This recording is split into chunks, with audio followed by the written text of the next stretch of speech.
Obsession. Again, one of those movies I've heard so many good things about, so I knew I would like it, and I did love it. This movie disgusts me and scares me at the same time. The actress did a wonderful job. I hope she will get big roles soon. Premise of this movie is pretty simple. Bear is our main character, and he has a fat crush on his coworker slash friend Nikki. And let me tell you something. The only the only time I felt bad for this character was when at the beginning he lost his cat. But even then, I do like how immediately they showed that he doesn't really take any responsibilities for his actions. His cat somehow got his grandma's medicine, got poison from it. Instead of feeling a little guilty that maybe he didn't secure the meds well enough from his cat, he gets a little angry at the cat. Why'd you do that? Blah blah blah. Bear, as I said, likes Nikki. We never really get a confirmation if Nikki likes Bear. Some people are very convinced that she does, which I can see maybe why, but also saying it with full chest feels a little odd, because if she does see him as a very good friend, maybe that's why she did some things. It doesn't have to necessarily mean that she liked him in a romantic way. His friend at the beginning did him a good advice of just try to flirt with her a little bit, just to test the vibe, just test the waters. If she likes it or she doesn't like it, obviously he cannot do that. I think a lot of the times when you have a lot of feelings towards one person, you view it as a very good thing, and subconsciously maybe you think that they should be grateful for your love, even though it's not something they asked for. So that's why a lot of men specifically get very offended when someone rejects them, because in their head their love is like the biggest gift they can give to anyone. In one of the moments when Bear offers to take her home, his friend Ian, I think his name is Ian, just said something along the lines of like, oh yeah, you can take your girl home. And Nikki says, ew, don't say it like that. There's also some signs that she didn't really maybe like him at all in that way. And you can't just ignore that, because I think if if person I like said something like that, I would be like, okay, well, that's game over. Maybe I can find someone else. They have a deep conversation in the car. She leaves it, I think, figured out that he likes her, so she asks him if he does. So instead of saying, yeah, I do think I have some feelings for you, would you want to maybe explore that? He says no, because he panics, he's scared of rejection. Earlier, he buys one wish willow. It grants you one wish. It was supposed to be her present because she lost her amulet. He doesn't give it to her. He breaks it, and he wishes for her to love him more than anything in this world. And that's when the horror movie starts. Don't listen to me if you want to watch this movie, which again, great movie, definitely would recommend. After he breaks the stick, we immediately see Nikki in front of her house. I love the way they use light in this movie, because I know the budget wasn't that big, but the way you use it I thought was very smart to just make her look more creepy than she is. She comes back to the car, and we immediately notice that there's something off about her. She doesn't want to be alone, so she insists on going to his house. They come home together. He initially tries to take the floor and not sleep in the bed with her, but then he gives in once she starts asking him to go to the bed. That's where I've heard a lot of people say that, oh, but initially he didn't want to be in the bed with her, but at the same time he did end up being there. It's like saying to someone, I mean, they didn't try to rape you at first, but then they eventually did, so like it's not that bad. They start making out. To me, does feel, and no, it doesn't, it is sexual harassment, just because they showed that she had some shots before and he didn't. And especially if your friend is emotionally distraught because her father is dying, I don't know if it would really turn on me personally. And during their makeout session, she jumps back saying no, being confused, and immediately he starts saying, oh, but you start kissing me, I didn't force you to do anything. So he immediately gets defensive instead of asking her if she feels okay, if it's something she really wanted, maybe apologize or something. I didn't have enough storage in my phone, so I deleted the last part of my video. I'm gonna just keep it short. And he finally decides to kill himself to reverse his wish. Immediately after taking the medicine that his cat took, he tries to vomit it out to save his life. Thank God. Exactly at this moment, Nikki, we hear her snapping the stick. We know that she wished for him to love her more than anything in this world as well. So they have a cute moment together, and then he dies because of overdose. And Nikki has to deal with all of the shit he left behind. So that's pretty cool. I mean, that's how usually victims of abuse feel. They have to deal with all the consequences by themselves. It's a good test if you want to ask a guy how he feels about this movie. And depending on his answer, you can check if he's sexist and if he's a creep. So that's good. I should have done it way earlier, but I finally got a library subscription in Berlin, which is a steal definitely recommend, because you only pay 10 euros for 1 year. You can go to any public library and lend books there, which I did this month. That's why I did read quite a lot of things. I'm very excited to talk about it. Threads of Emerald Sea by Brandon Sanderson. I don't buy any of his books because he does still regular donations to Mormon Church, so I don't support it. This was picked in my book club.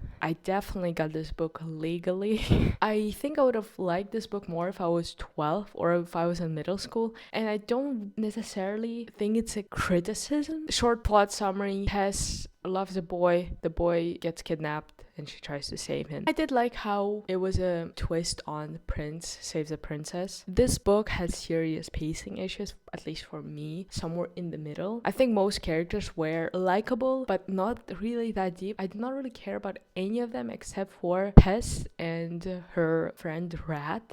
I thought the setting was cool. The whole thing was spores and how they work. I love that. Also a sucker for a pirate story. In this world, different spores can have different effects when they get in contact with water. And most of the time we spend on the ship, so the sea is made of spores, not water. In some parts of it, there is rain, so whenever it's raining, all the spores activate. I thought it was kind of cool. And I wish we would have spent more time in that area. The character is very much Mary Sue, very perfect, smart, kind, blah blah blah. That's why I would have liked it more in middle school, but maybe not now. The small plot twist at the end, if you know what I'm talking about, was kind of fun. I did not expect it, but that's pretty much it. This book really wasn't for me. Also, it's so interesting how this person is Mormon, so every time I read, I don't know a lot about Mormonism. I just heard some stories here and there. I try to notice how the author's point of view on their religion affects what they write, because it definitely has an effect. Dear Zachary is a documentary I've watched. I would not recommend watching it because it gets very dark, and at one point I felt such a void inside of me. I haven't had that in a while. I'm not gonna describe it in details here. Documentary was made by Kurt Kuhn. I don't know how to pronounce the person's name. A friend of Andrew Bagby, who was shot by his girlfriend, who we later find out is pregnant with his kid. So it's a story about grandparents trying to get a custody of that kid, the police and judges failing them constantly. Again, the fact that she had a first-degree murder, right? She planned to kill him. She was still allowed to have a kid. Feels so fucked up to me. Like, how did it even happen? I just don't really get it. That she was released shortly after that too. I don't know what was going through the judge's head who thought that she was mentally stable. I think she needs also medical evaluation. I just don't want to talk about what happened after. If you're also very sensitive, especially around child abuse, I would not recommend watching this documentary. I hope that the grandparents, they deserve everything in the world, all the pain they had to go through. I've also watched the first season of Severance, which I know is gonna be good. It's about a Lumen employee, Mark. Mark manages a group of office employees at Lumen Corporation after their previous manager got fired on a short notice. The interesting thing about their department is that their memories are divided between innies and outies, so their jobs and personal lives. So whenever they walk into the office, they go into elevator, innie, and when they go home, they are outies. So they cannot really interact with each other. It asks an interesting question: if their innies deserve to have their own autonomies, if they can count as separate people with their own rights. I personally think they do. What makes a person themselves, their personalities, their memories, their bodies, or is it everything combined? It has a lot of mystery elements as well. Also don't know what their department does. They need to categorize and catch scary numbers, but that's the only thing we know about it. A great acting. I liked how the office employees look normal. Of course, every woman has to be super attractive in the show. Even, I'm not saying even older women, because older women are also attractive. I cannot really name a woman character in this show who isn't hot, but I can name a lot of men who aren't, except for Milkchick. That's kind of their security guy. He's so hot. And also he deserves an award for his acting because his warm/creepy smile, it's so good, and whenever you see him on the screen you just feel kind of tense. The actor's name is Trammell Tillman. The final episode of the season was so perfect. Pacing was good. Every scene was so interesting to watch. Spoilers, in the final episode their innies get to be in the outer world for an hour and a half. It was so fun to see them interact with something they've never seen before. The last book I've read from the library is Editor's Wife. It is a story about Chris's life, who seems to be a very normal person. He gets laid off, so he decides to move to the countryside. This book consists of 3 different parts. Part 1, we are in the present. Part 2, it's the past. And part 3, again, in the present. One day, a researcher, Alex, finds him and tries to get more information on Owen. Who is Owen? Owen is a Chris's editor who really liked his writing style and his novel. They work together. Alex is trying to get more information on him, and Chris agrees to give her some information, but he later admits that not everything was said because some parts of the story puts him in not the best light. So that's where part 2 starts. I think it's important to mention that we see Chris's past a little bit. He had loving parents who did not always support his decisions, but you can still sense love in the air. I think is the most interesting part of the book, his relationship with his sibling Geralt. They have very complicated sibling relationship. It's not usual loving sibling dynamic you have in those stories. I thought this book is going to be focused on that at first, so that's why I got a little disappointed because it was more in the background than the forefront of this book. Part 2 just dives deeper into Chris's past, how he met Owen. He was in his last semester of uni and he decided to drop out to pursue his passion. He thought he needed more time to write books, so he would take some mini jobs just to earn some money to get by, and used all of his free time to write something. He submits first few chapters of his novel to different editors, and Owen is the one who responded to him. He really loved his writing style in his book, so he was very supportive to him in a way that his parents weren't. So Owen was his father figure and his inspiration. Owen had a very beautiful wife, Diana. They had twins together, and because Chris was struggling financially, they would invite him to their house quite often to eat or just to hang out because his apartment was shit. He couldn't afford anything more, so he would spend a big chunk of his time with Diana at their house, and that's how the romance started, which I, even based on the name of the book, did not really expect. The love story becomes a focus of this book, which again disappointed me just a little bit because I thought would dive deeper into Chris's and Geralt's relationship. They have an affair. Owen finds out about it. They have to stop contacting each other, even though they love each other, or they think they love each other. Chris decides to just backpack travel through Europe. He wants to go back to uni and finish his last semester to get his degree. During his backpack traveling, he gets a call from his mom telling him a bad news that unfortunately Owen and Diana got into a car accident in Greece, where they supposed to have their second vacation without kids to try to restore their relationship after the betrayal. Chris has to deal with the sense of guilt that he in a way played part in this tragedy. The loss of love and his father figure hit him very hard, but he did go back to uni, finish his degree, got married, got divorced, and now we're here in the present. He reconnected with his ex-wife, so they're kind of friends now. We get to find out that Alex, the researcher, she's actually one of the twins, and she's a biological daughter of Owen and Diana. She was heavily pregnant, and she gave birth to her son in Chris's house, alongside with Catherine, his ex-wife, and Geralt. Not all of them gave birth, they were just there in the house while it happened. Diana actually is alive, and she wasn't in that car accident because she refused to go to Greece. Owen went there with her friend. She thought they had an affair, and that's why they went together, but we don't know, we'll never know. And journalists just assumed that the female body was a wife, so that's why they said that in the story. Then they lived happily ever after. The complicated relationship Geralt and Chris had, they had such a good potential. How they went from being close brothers in a way to just slowly distancing themselves from each other, having different interests, different lifestyles. At the end, they do kind of make up in a way and have a better relationship than before. There's just one thing I fucking hated, and it pissed me off so much. Catherine, Chris's ex-wife, she has a husband, Jeremy. Funny enough, when Chris and Catherine were together, she had an affair with Jeremy. After a divorce, they got together. Jeremy suspects Catherine of cheating on him. When he finds out that she spent the night after their fight with Chris, he drives there to meet Chris and I guess confront him. So he says Chris, why did I say his name so weirdly? Chris going to his house, and he tries to kill him. So he tries to hit him with the car, I think, or something. And then Chris had to jump to the ditch to just avoid being hit by the car. and Jeremy just leaves him there. So, not even trying to check on if he's alive or not, if I just committed a murder, he just drives off apparently. And what pissed me off was the fact that Catherine had audacity to go to Chris to visit him at the hospital and then beg him not to file a report on Jeremy. It would piss me off so much. I would immediately end the friendship there, because what do you mean your husband tried to kill me and you ask me not to report on him? And he does even mention in the book that Jeremy asked for forgiveness through Catherine, probably because he's scared that he's going to lose his job and not because he's actually sorry for what he did. Almost killed a man. Chris agrees not to report him, which...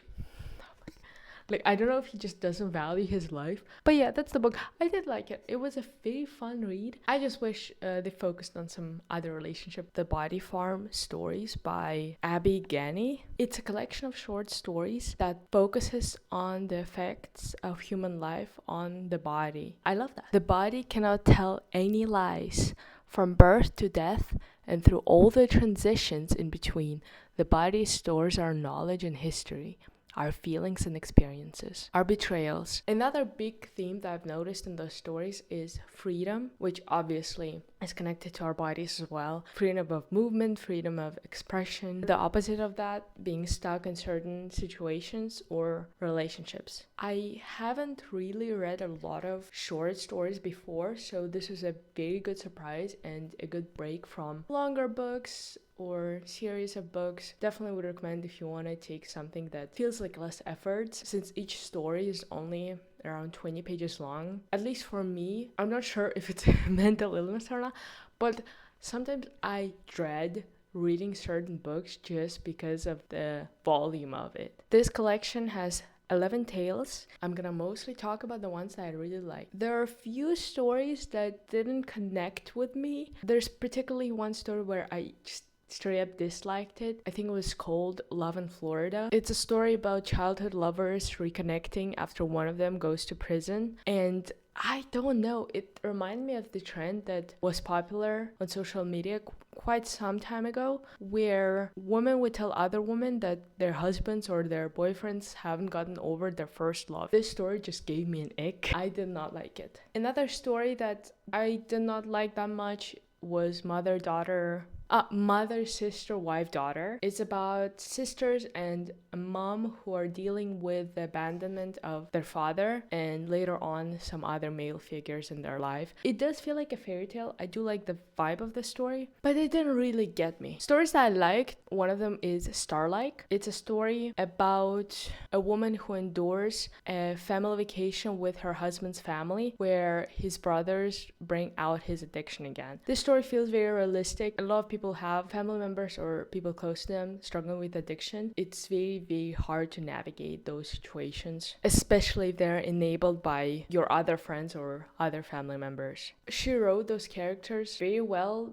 because even though the husband was an alcoholic, they still had some positive interactions with each other. The husband, after the fight with his partner, he asks her about stars and space because his wife is a professor at university and teaches these things. In a way, it's his effort to get together after a fight. Being in the recovery for a lot of people is a lifelong struggle. I think this story questions how much of responsibility it is on people around you to try to help you and at least not enable you in this way, especially I think when it comes to drinking and men in general. I fucking hate being around a group of drunk men. This is one of the most miserable experiences in my life, especially if you're stuck with them in the public transport. A lot of the times, people with drinking problems, they don't know that they have a drinking problem, or they don't take it serious until it is too late. Other men around them also don't tend to think about it too much. I'm personally of an opinion that everyone has a certain responsibility, especially when it comes to your loved ones, to take accountability, help them on their journey if you have energy for it. The wife's emotions were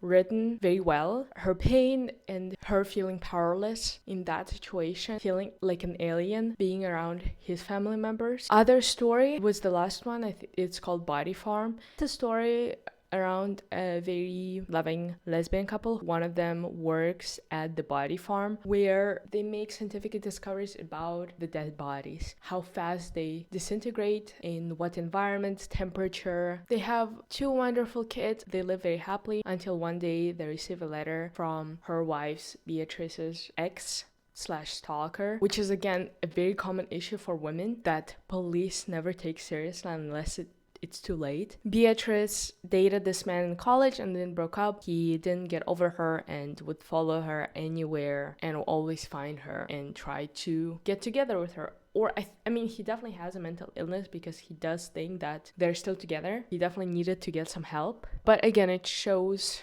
especially after watching so many documentaries, how police, for the most part, not even trying to help in those situations. So let's say her wife tries to solve the problem herself with her knowledge. Petrichor is a story about a woman who may be losing herself, starting with her sense of smell. So at first, she cannot smell anything, and then she stops hearing things till the end where she loses all of her sensory abilities. She cannot feel the touch of other people. She cannot see anything. This is, for me, a horror movie scenario because you cannot communicate with others. They cannot really put you down because you're technically still alive, but you cannot communicate and interact with anything. You're just stuck in this void for how many years, God knows. First story in this collection, it's about a shark tagger who deals with her grief by doing her job, which a lot of people can relate to that. The story is a good starting point because it's not too depressing, but the author does show an ability to write characters in such a short amount of time where they feel very realistic. And this short tale just shows us how different people, even inside of the same family, deal with the grief differently. And I'm not really passionate about my job, so reading about someone who is passionate about their job makes me feel a little happier. Vicariously live through them. There's another story called Childish about elderly couple. The wife has dementia and the husband tries to take care of her. I'm a sucker for elderly love stories. The vibes remind me of Up, the first 5 minutes of it. It shows how hard it is to give up your independence and decide to move to elderly home, even though it does sound like a logical decision. The stories that I loved, one of them is called Across Beyond Through, and it's a story about a road trip of a father with his child where they try to reconnect. So the father, for some reason, he doesn't know why, he got an emergency custody over his child. He has to go there through multiple states to pick them up. Now they have to live with him. He doesn't know the reasons why for that yet, but we'll later find out. The story does a good job of portraying this father as not perfect because he's not really a good father. Very inactive after divorce. Most of the children live with their mom and mom is primary caretaker. He would have his child over only during summer, and this trip helps him realize how much he failed in protecting his kid. I think it shows how much effect parents can have on their children, especially if most of the world would turn their backs on your child. I think it is important to still show your emotional support. His kid is in the beginning of their queer journey. Once the dad found out about that, he did not really know how to signal safety to his kid, so